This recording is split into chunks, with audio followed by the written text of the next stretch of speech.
Good morning, everyone. Good morning, Barbara. Hello, Barb. 27 year Member. Barbara, 27 years of Rotary membership this month. Yes, long time. Louis, I appreciate your backdrop in your office. Welcome to the club.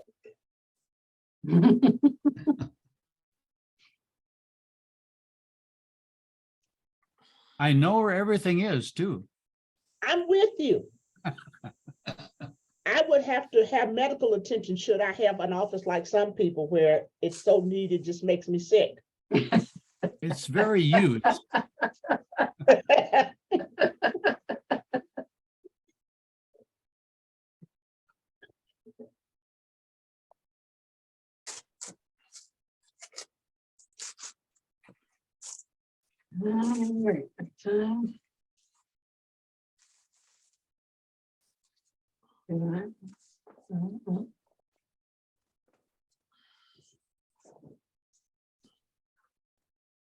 Oh.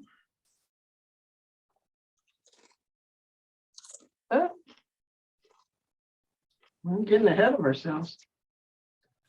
All right.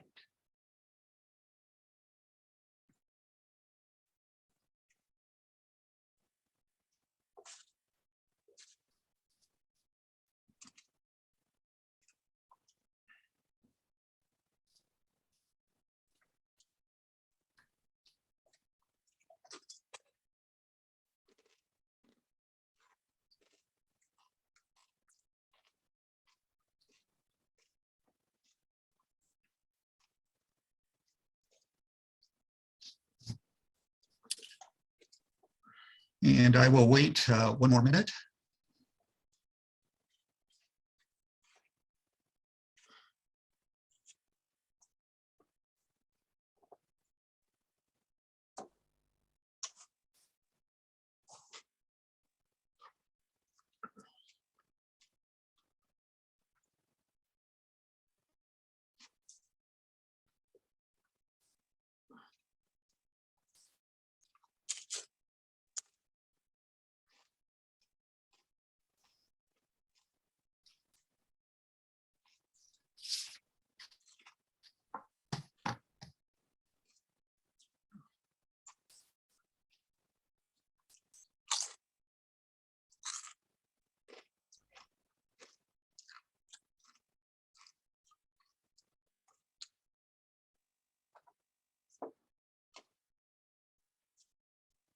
Let's go.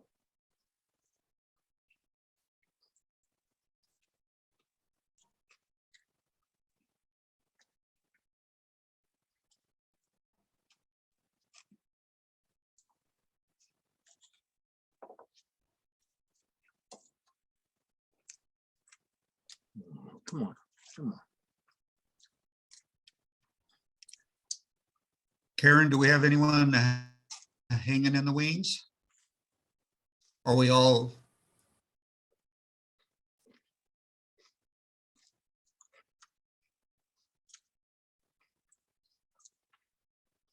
Let's go ahead and begin. Welcome to the Rotary Club of Ames. Imagine Rotary. Today, December 5th, 2022.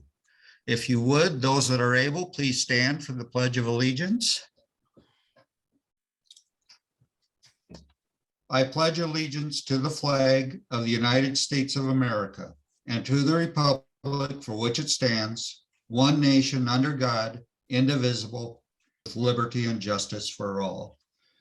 And we'll take a moment of silence.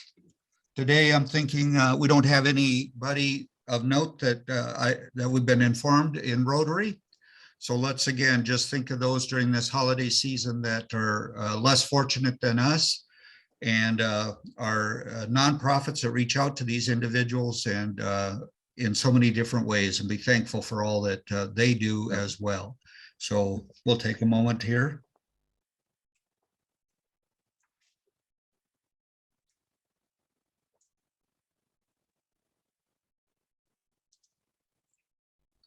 Thank you.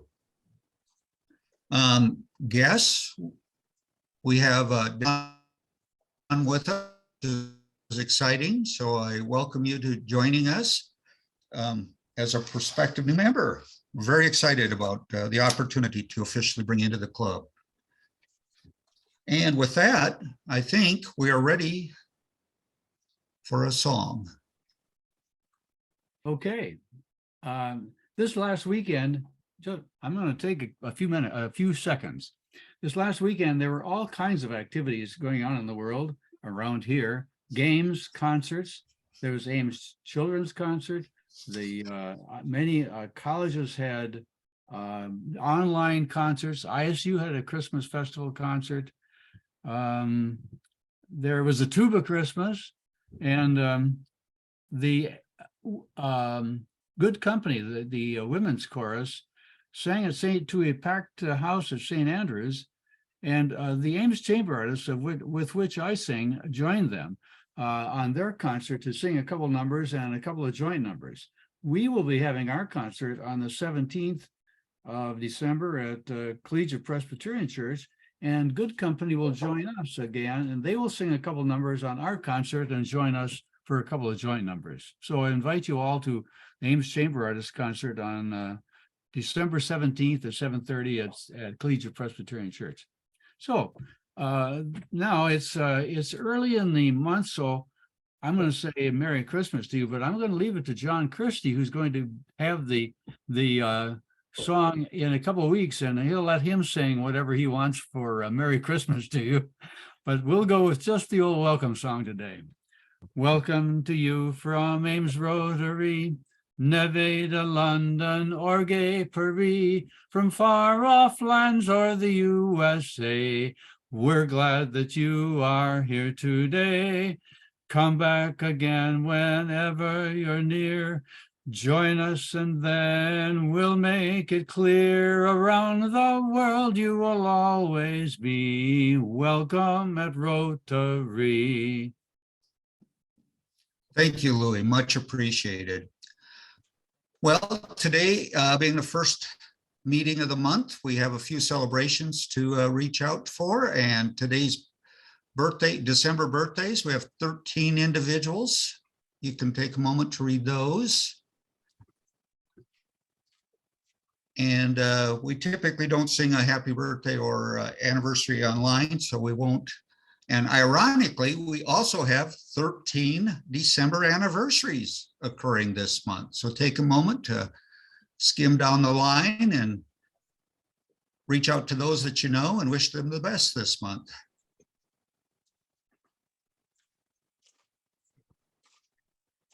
And then our years of service and being a member, Jerry Maddox leads the list at 40 years.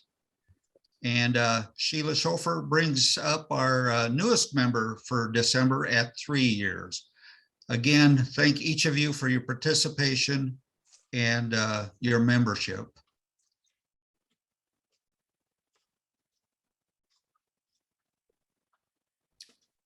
A nice reminder, this next Monday, we will not have a regular meeting. Instead, we're going to have the opportunity to gather for the evening at Sweet Caroline's from 5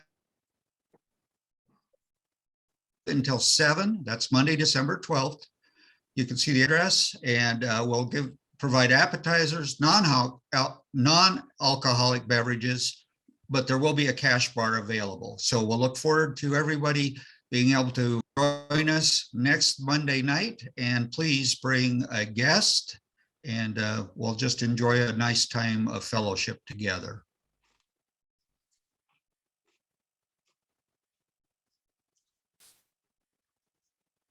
Also, I just wanted to share a little bit about activities going on.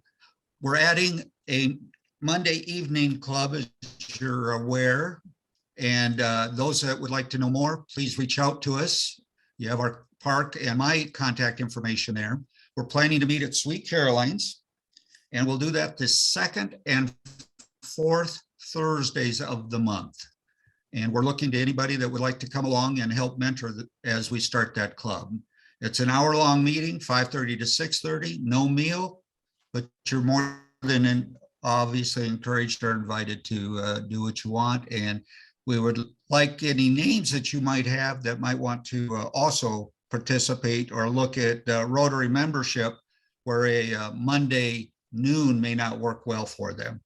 I also wanted to share just quickly a little about what's going on with your, if you will, your leadership. This week, we have a nominating committee getting together. We have a tour or two for locations to determine where we'll be in January. There's an executive committee meeting this week. I already mentioned the holiday event. We'll be having a board meeting next Monday, and we also have an evening club session planning meeting this. You're invited if you want to ask me more. Just send me an email or a text. And I have no further words. Do we have, I don't, is Mason online? Yes, I'm here. Oh, there you are, Mason. Sorry, I had to look through my screen. Mr. Well- Adams, I'll turn the program to you, sir. Thank you. Thank you. Can you all hear me okay? Okay, great. Well, it's my pleasure to introduce our special guest today, Lewie Curtis, who is the, hopefully I'm pronouncing that right, is the Director of Officials for the Iowa High School Athletic Association, located over in Boone, if anybody was curious. And he has been in that position since March of 2016. And Lewie has a long history of coaching and athletic success here in the state of Iowa. He is a sport administrator for wrestling and golf. He's a former athletic director and middle school principal at Underwood Community Schools for 16 years. Former teacher and coach at Underwood from 87 to 2000. He was the head wrestling coach for a couple stints, and which included Class 1A state champions in 1999 and 2000. He was a head baseball coach, head golf coach, assistant football coach, junior high and assistant volleyball coach. And there may have been one or two other sports in Underwood, but sounds like he pretty much covered them all. Lewie's officiating background includes officiating with being a baseball umpire, a football official, and a wrestling official, and has been a son to a baseball umpire of over 62 years. And I would not be telling the truth if I said I had never complained or criticized an official's call. As a youth coach and one that watches a lot of Iowa State sports, I've certainly had my share of opinions, but I've never been good enough to actually go out and officiate and umpire by myself. So I should probably just learn to keep my mouth shut while I watch the game. So, Lewie, we look forward to hearing from you, and we'll hand the microphone over to you. Thank you. I appreciate that. Yeah, my name is Lewie Curtis. I work for the Iowa High School Athletic Association. And as Mason mentioned, I've been there. This is going on my 7th year. I spent 29 years in public education as a teacher and coach and a school administrator in Underwood, Iowa. I still live in Underwood, actually, with my wife.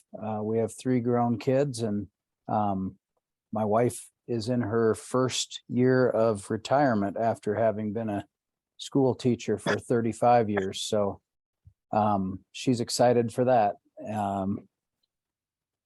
Just a little bit about the High School Athletic Association, if you're not aware. We are the governing body, I guess is the best way to put it. We are the governing body for junior high and high schools in Iowa that participate in boys athletics. So in Iowa, unique in Iowa, unlike any other state in the United States, we actually have 4 governing bodies for our member schools in different activities. The Iowa High School Athletic Association, located in Boone, is in charge of boys athletics. The Iowa Girls High School Athletic Union, located in West Des Moines, is in charge of girls athletics. And then we also have the Iowa High School Music Association, which is housed in our offices in Boone. And they are obviously in charge of all music activities. And then we also have the Iowa High School Speech Association, which is located in the offices at the Iowa Girls High School Athletic Union in West Des Moines. And they are in charge of all the speech and drama activities for schools. So the four organizations in other states around the United States, those four organizations are usually under one, they are part of one organization. They don't stand alone. They're just part of an activities association. But the long history in Iowa has been that those four have stood alone. And that's still the case today. There's a lot of talk about why is that, and is there any reason why that it should continue that way? But what I can tell you is that is the way it is, and that is the way it's probably going to stay for the certainly the immediate future. I mentioned that we are in charge of junior high and high school sports. So yes, that's we have little over 360 member schools. And that would generally be the high schools that are part of our membership. We also have junior highs. So the 7th and 8th graders are the age level that can participate in junior high athletics. And we help the member schools basically try to follow, policies and procedures so that everybody's basically working under the same guidelines and sets of rules and that sort of thing. Especially as it pertains to athletics, the girls union and the boys athletic association really have to work together to, try to make sure that we're governing our schools in a similar fashion. So that makes it sometimes challenging, but certainly we appreciate everything that all of the four organizations do for our schools in Iowa. My specific job title is the Director of Officials. And so what I do, generally speaking, is I help people who are interested in becoming a sports official. I help them get registered through our organization. And the registration process is fairly easy, but sometimes can be a little challenging depending on the comfort level of people working with computers and that sort of thing. In today's day and age, that's just kind of where we're at. As we sit on a Zoom meeting, right? Probably 4 or 5 years ago, most of us didn't have any idea what Zoom even was. So we've come a long ways there.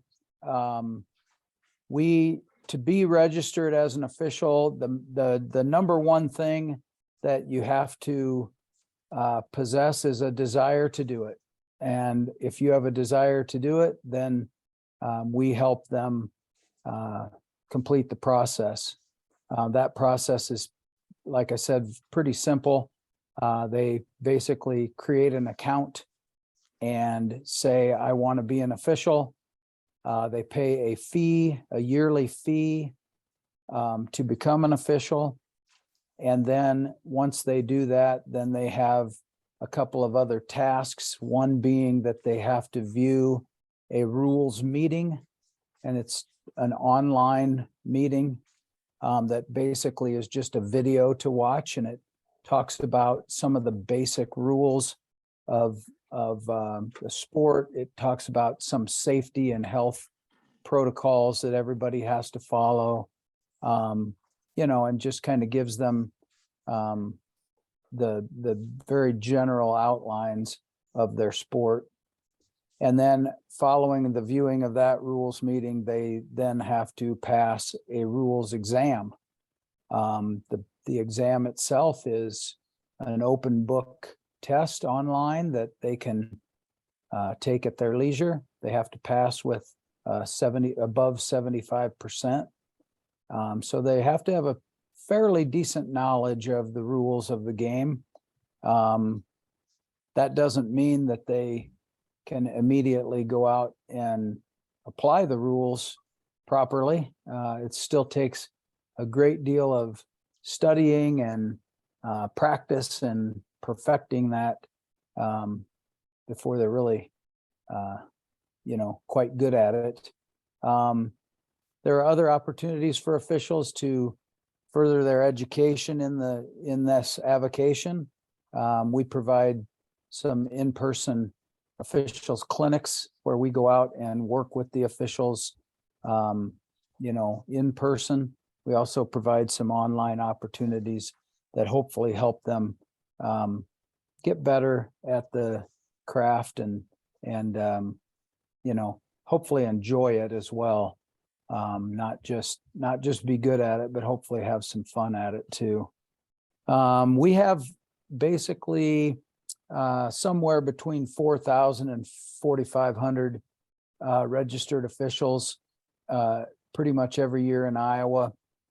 That number has decreased somewhat consistently over the last probably 20 years, maybe even before that, but we've definitely seen a pretty sharp drop off since 2019, when we had the COVID, pandemic kind of stifle everybody for a while. And we actually had one sports season. It was a spring sports season where we had to cancel the sports season. So that canceled a season for track and field and golf and tennis and soccer. As many of you probably know, we play summer baseball and softball in Iowa, again, making us unique. We are the only we're the only state that has summer baseball, softball that is sponsored or sanctioned by the governing body. Most other states have, what you would call like a, Legion Ball or AAU or some kind of a USSA softball organization, something like that. So when that pandemic hit, we did come back and play summer baseball. We were the first state to bring sports back. We had a lot of safety protocols in place for that. But the real honest fact of it was that it also provided an opportunity for people who maybe were getting to the point where they were considering not officiating anymore. It kind of gave them a jumping off point, and we ended up not recovering as many as we would like. We have a fairly significant number of officials who are getting up there in age and experience, that are considering, when is it time for me to step aside? I would say just over 50% of our officials that are registered in Iowa are over the age of 50. I'm 58, so I consider that young. However, I don't also go up and run up and down soccer fields and basketball courts very often. I do get out on the football field, and I do officiate some junior high wrestling. So do a little bit of that. And it's not for everybody, and it's not certainly not really a thing to do if you're not able to show some fairly good mobility, whether that be jogging or running or getting up and down off of a wrestling mat. So the need for more officials, the need for younger people who are interested in officiating possibly is great, because if you can fast forward another 5 or 10 years, if 50% of your population is over 50 years old, and you go, put them into over 60 years old, over 70 years old, perhaps, you're just not going to retain as many of those people in this particular field of work. So getting young people interested in this is important, but it's difficult. As many of you know, and Mason alluded to, the official isn't always seen as, the one person in the venue that is fair. And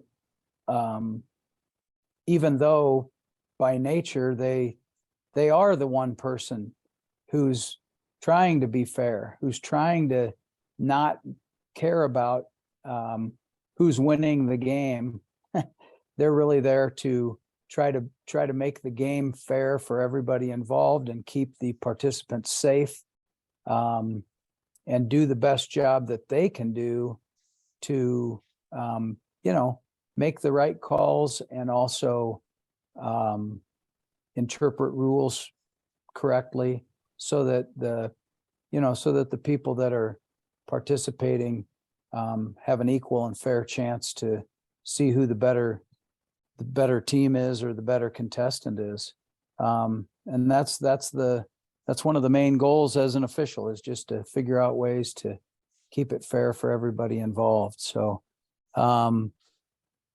Mason mentioned that I'm the son of an official myself. My dad was a school educator himself as he grew up, as he was a young man back in the 60s, and he took a liking to baseball umpiring, and started officiating in 1962, and 60 years later he has completed his 60th year of high school baseball umpiring in Iowa. So he's 82 years old and has two very sound hips that are not his originals. He's got two new eyes, basically, that aren't part of his original eye set. And I've teased him after he got his second cataract surgery. I told him, well, finally, you can have a good strike zone. It's been years since we've seen this, So I'm really proud to know somebody of his stature and his longevity in officiating. And it's neat to see. A question popped up: are there limits to the age? What we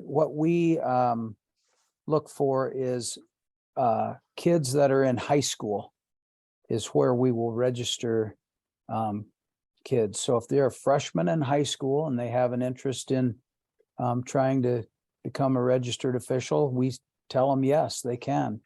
Obviously, if you're talking about a 14-year-old officiating games, it gets you a little concerned that you want to put them in good situations where they're safe and they're taken care of as well. So, and we really believe that the school, school activities is a great place for young people to work. Generally speaking, when you go to an event at the local junior high or high school, there is a school, there's some sort of school personnel there who's in charge of helping the officials, whether that be just taking them where they need to go to, to a locker room or a dressing room, or getting them a bottle of water and a Snickers bar or something, to really needing to help them if there happens to be a situation that occurs, maybe with some unsportsmanlike conduct from whether that be a coach or player or a fan even.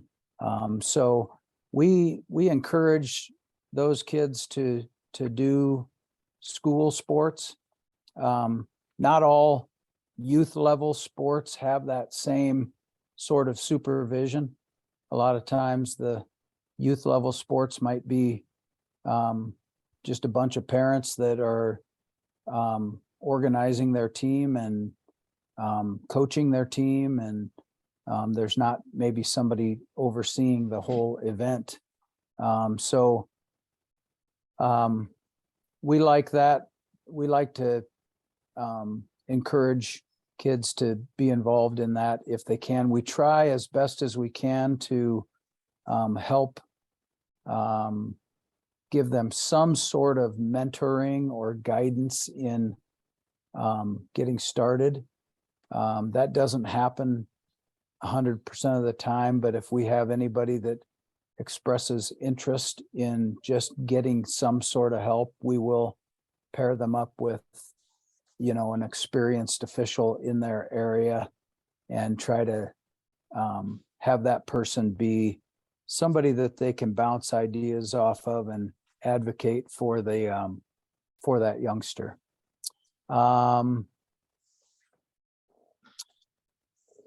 Let's see. I'm looking at a question here. My thoughts on official starting at Division III in college and working their way up, or single A in baseball, working their way up to the majors. I would say, people who are doing college officiating or doing professional officiating, they certainly have started at some point working high school games. That it would be pretty unusual to see somebody become an official and go immediately into a college level, or certainly not a professional level. They would work their way up through the ranks and kind of develop a little bit of a resume, and then might then be interested in moving along into college. Certainly, in Iowa, as many of you, I'm sure you're well aware, there is a strong Division III presence. There's a strong NAIA presence. There's a strong junior college presence. And we have a lot of high school officials that are registered with us that are also college officials in different sports.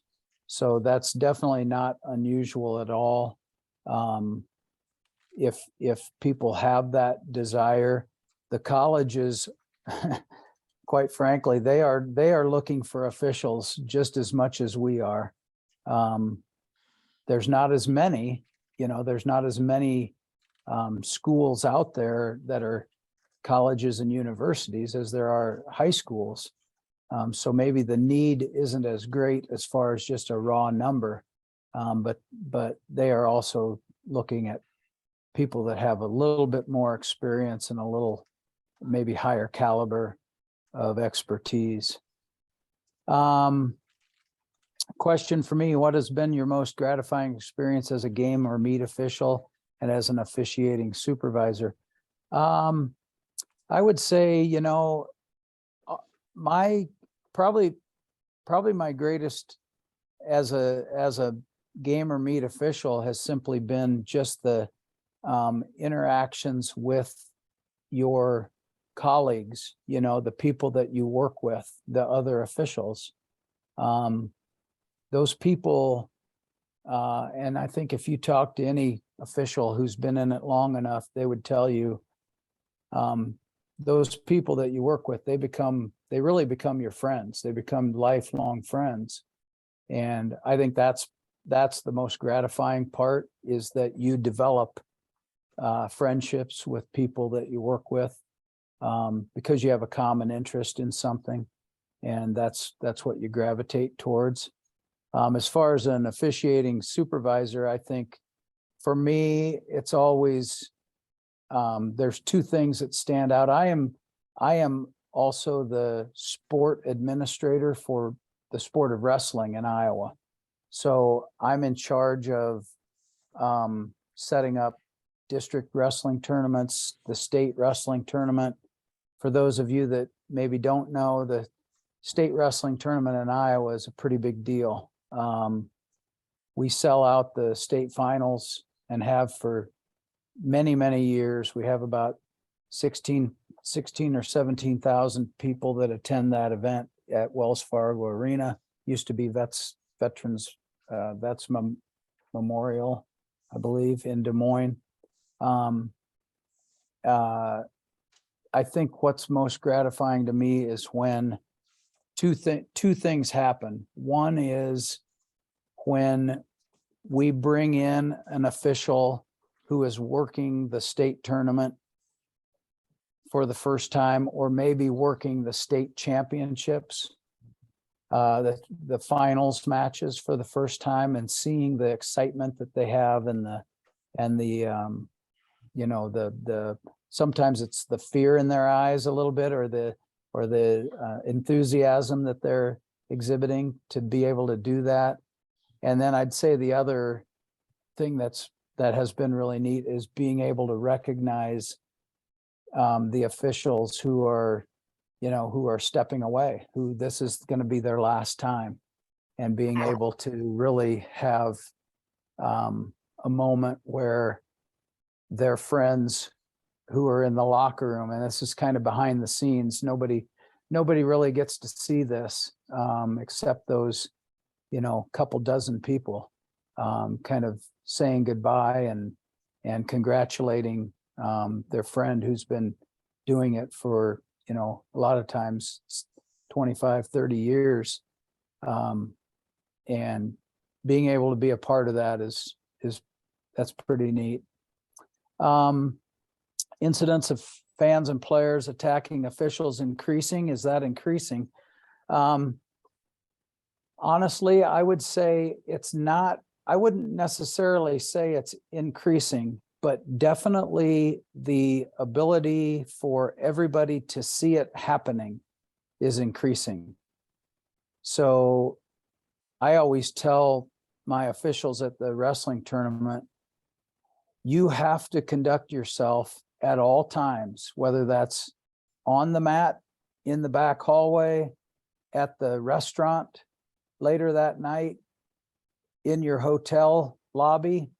You have to conduct yourself like somebody is on their phone videotaping what you're doing, because they probably actually are. And so when you're out there on the mat or at any game, and there's a incident that occurs that's something that causes tension, we just really try as best as we can to tell officials, you've got to handle yourself as appropriately as you can, because somebody's probably got this on camera. And then that goes out and people see it. And when it's a negative situation, it kind of spins out of control and everybody kind of sees it and sees how, abhorrent it seems to be. And it's sad that's where we're at, but yeah, so I don't know if it's really an increase so much as there's an increase of visibility. Being that you work for the IHSAA, do you oversee officials for both boys and girls sports? I do not. I oversee the boys sports. We have the girls and the boys, association and union. We work together on getting officials registered. We work off of the same platform. So that's where officials go to get registered. That hasn't always been the case. That we used to have different platforms. And so if I was an official that did basketball, I would have to go over here to register for the boys, and I'd go over to this one to register for the girls. Over the last couple of years, we have been able to come together on that at least and make it a little bit easier for officials of boys and girls sports. Some of the demographics beyond age, gender, yeah, I don't have an absolute number, but I would definitely say it is extremely high on the male side. Probably, if I had to guess, I'd say 90% or more. Getting more females to officials would be fantastic. I've met some unbelievable female officials. We hired a female wrestling official to work our state wrestling tournament about 3 or 4 years ago. She's the first one to ever do it.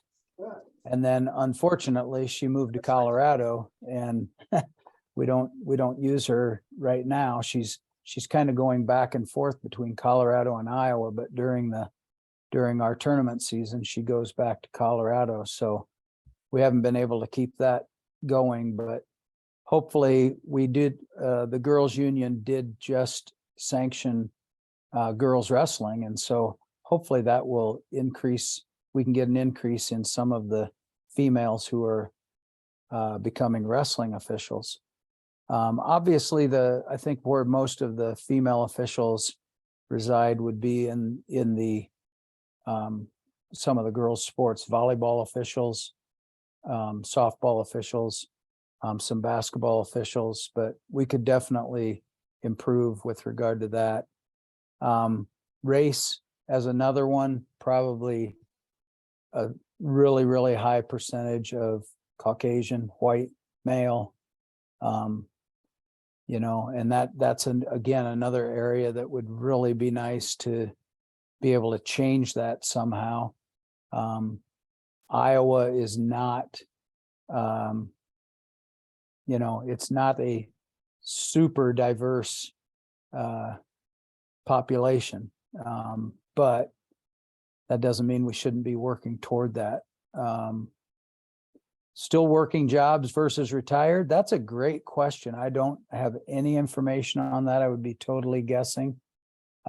If I had to say, I would say, there's probably a good 30 to 40% of our officials population are retired from work. And the rest are managing their workload and trying to figure out, how am I going to get to this game that starts at 6 o'clock and I get off work at 5 and the game is 40 minutes away and I'm supposed to be there an hour beforehand. Sometimes the math just doesn't add up, but officials sacrifice a lot. They sacrifice work time, they sacrifice family time to go out and do these things because they like to do it. And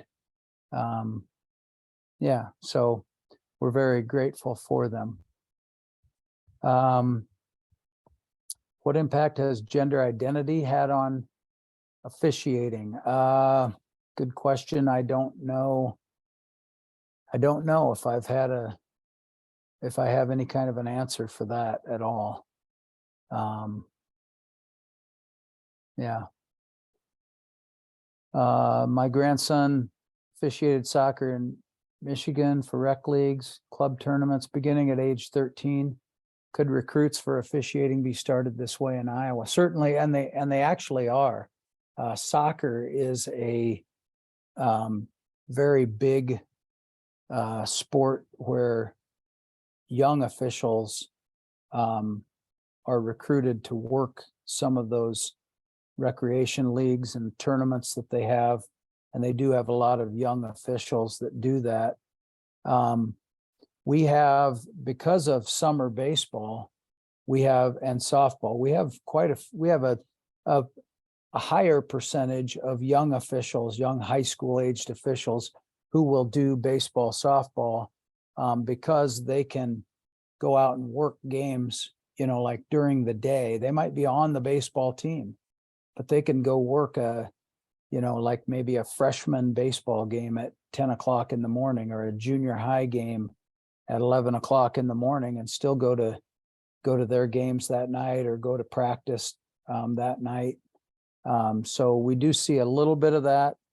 It's it's just an ongoing thing that we need to keep working at, to try to get people interested, and then give them a good experience when they start, and hope that the bug grabs them, or that the hook hooks them and they want to stay in it. Compensation for officials, travel requirements. So basically on that, during the regular season, like right now, there's basketball games going on all over the state. There's wrestling meets going on, swimming meets going on, and the local school determines how much they're going to pay their officials depending on what their meet is. And so, it kind of varies what the compensation is. As far as travel goes, most schools do not pay like a mileage stipend. If there's mileage that needs to be included, a lot of times the schools might add that on, if there's if they're maybe in a little desperate situation, or they might do it to try to entice officials to come to their place. Money talks sometimes, so that can happen. I would generally say, if I'm a basketball official and I go to work a varsity boy-girl varsity game, maybe let's say at Ames High School, I'm probably going to get paid somewhere in the ballpark of, $120, $130 for the night, for 2 games. It's not a huge amount, but it's not bad either. And so that's kind of where that is. And those are, as an official, we consider officials are considered independent contractors. So they are really their own business out there. So that it's up to them to decide, do I want to accept this contract and go work for this rate, or do I want to try to get paid more? Are club leagues impacting the available pool of officials? I would say they're oddly enough, those club leagues, USSSA, AAU, that sort of thing, they will usually say, you need to officiate for us, you need to be a registered official. But then they don't have a platform by which they register their own officials. So they utilize the state associations as the, kind of the tool for which you get registered. So they'll say, you need to be registered with your state athletic association in order to do our games. And so we kind of like a clearinghouse for that. So we end up with more officials who are just registered officials, but don't work high school contests. For instance, in baseball, we have about 1,100 baseball umpires that register with us, but we only have about 600 baseball umpires who we think are actually umpiring high school baseball games. So just a little over half, which leaves us scratching our heads a little bit, because we sure could use those other 400 or 500 officials for our schools to work their games, but they are doing it so that they can work in other leagues or other venues. How are officials for the state high school tournaments identified? We do that in a variety of ways, but the number one thing that we rely on is our member schools, the coaches and the athletic directors in those sports make recommendations of officials to us. So we collect those names, and then that gives us a starting point for, where to start. So, if Mason Adams has 50 recommendations from schools, there's a pretty darn good chance he's gonna get called in to work our tournament games. By the same token, if somebody doesn't have recommendations, they're probably not going to get postseason games unless we're really desperate and we just have to have a body on the game. We really want to have people who have been recommended by their schools. And then beyond that, we have our staff as well as other people from around the state that we hire to go out and observe officials.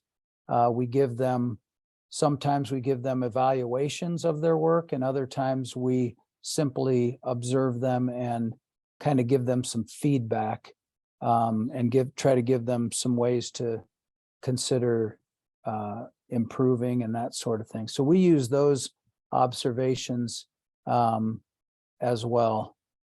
And how are they assigned or scheduled to games? That's interesting, because at the local level, the schools simply have to find the officials. And a lot of times what the schools do is they hire an assigner, and then the assigner, who knows the pool of officials that are out there, the assigner will then say, okay, official A, B, and C, you're going to Ames, and officials D, E, and F, tonight you're going to, Nevada, or wherever those games are, and they'll hire the officials for the schools. When it's the postseason and it's our events at the IHSAA, our staff literally assigns the officials to the events, and then we become the assigner for those, and that becomes a big task for our staff to handle as well. For school systems in the state, is High School Athletic Association membership elective or required? It's elective. They do not have to be a member.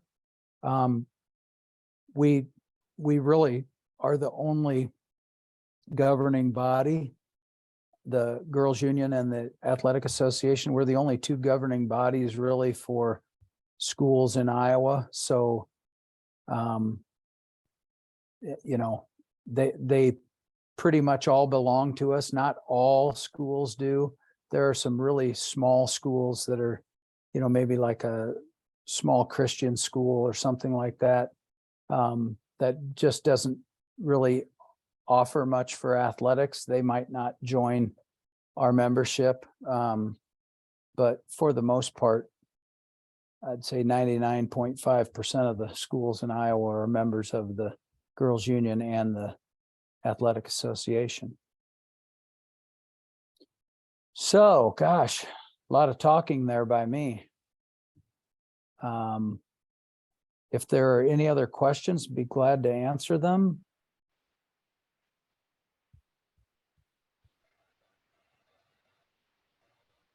Ooh, any sport more particularly difficult to officiate over another? That's a great question. And how I would answer that would be they're all a little bit different. They all present unique challenges. If you think of a wrestling official, the wrestling official oftentimes is out on the mat completely by themselves. It's just them making the call. If you're a football official, you're usually on the football field with 4 other people, and you kind of are in charge of certain areas of the field. So you kind of have to know, what are my, what are my keys? Where am I supposed to keep my eyes? Where am I supposed to be looking? And I have to also know, where are my partners supposed to be looking, so that I'm not doing the job that they're supposed to be doing, and vice versa. So there's teamwork involved in some of the sports, and there's individual work involved. If you think about, like I mentioned earlier, a basketball official is part of the difficulty of that is the running up and down the court. If you're a swimming official, you're not doing any running, but you are in charge of all of the rules and making sure that the starting and the starting of the event, of every event, is done properly. You're handling a starter's pistol or a starting device of some sort, which is something that you're not doing in most of your other sports. Maybe you're controlling the pace of play by use of a whistle or something like that. But I think they all provide difficulties in different ways, and they're all a little bit unique. Having officiated 3 or 4 different sports at some point, not massive amounts of games, but they really are different. It's a completely different feel to be on a wrestling mat by yourself than it is to be doing a football game with 3 or 4 other partners. The status of replays in high school sports, that's something that's out there. The National Federation has made it in a lot of sports, has made it up to the governing bodies to determine whether or not you're going to use replay. In Iowa, we have been pretty consistent with saying we're not going to use replay. There's a lot of different reasons as to maybe why you would or why you wouldn't, but I think the fact that first of all, there's not a lot of camera angles to really rely on, and it might not help you anyway. But I think my opinion, being a former educator myself, is one of the things that's beautiful about, we call it education-based sports that is happening in our schools. Education-based sports teaches its participants how to handle adversity, how to handle failure, how to handle success, and determining a call yes or no by 3 inches. We think that it's valuable for people to be able to accept the result and do the best they can with it. So that's kind of where we stand on it. But yeah. Well, thank you very much, Mason. I'll let you kind of go from there, but I really appreciate the opportunity. I as you can tell, I have no problem talking about athletics and officiating. So I'm appreciative of the time here. Yeah, thank you very much, Louis. Is really informative. It's interesting to hear some of the things that happen in the background that we don't get to see or fully appreciate. So thank you for your time today, very much. Kent, go ahead. You bet. You're on mute.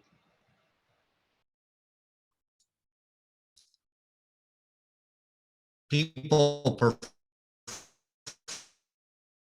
me to be on mute. I wanted to reinforce what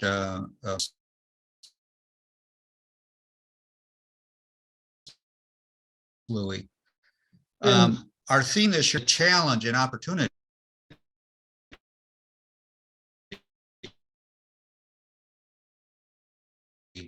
To officiate and serve. Sports teaches you character. It teaches you to play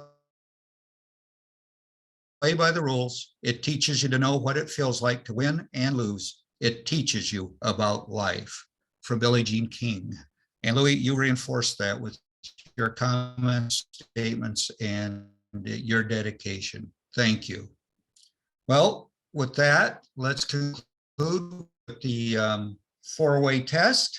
So if you would take the opportunity, if you can, to stand, and we'll recite.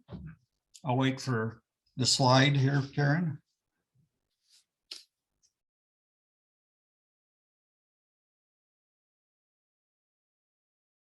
There we go. Thank you.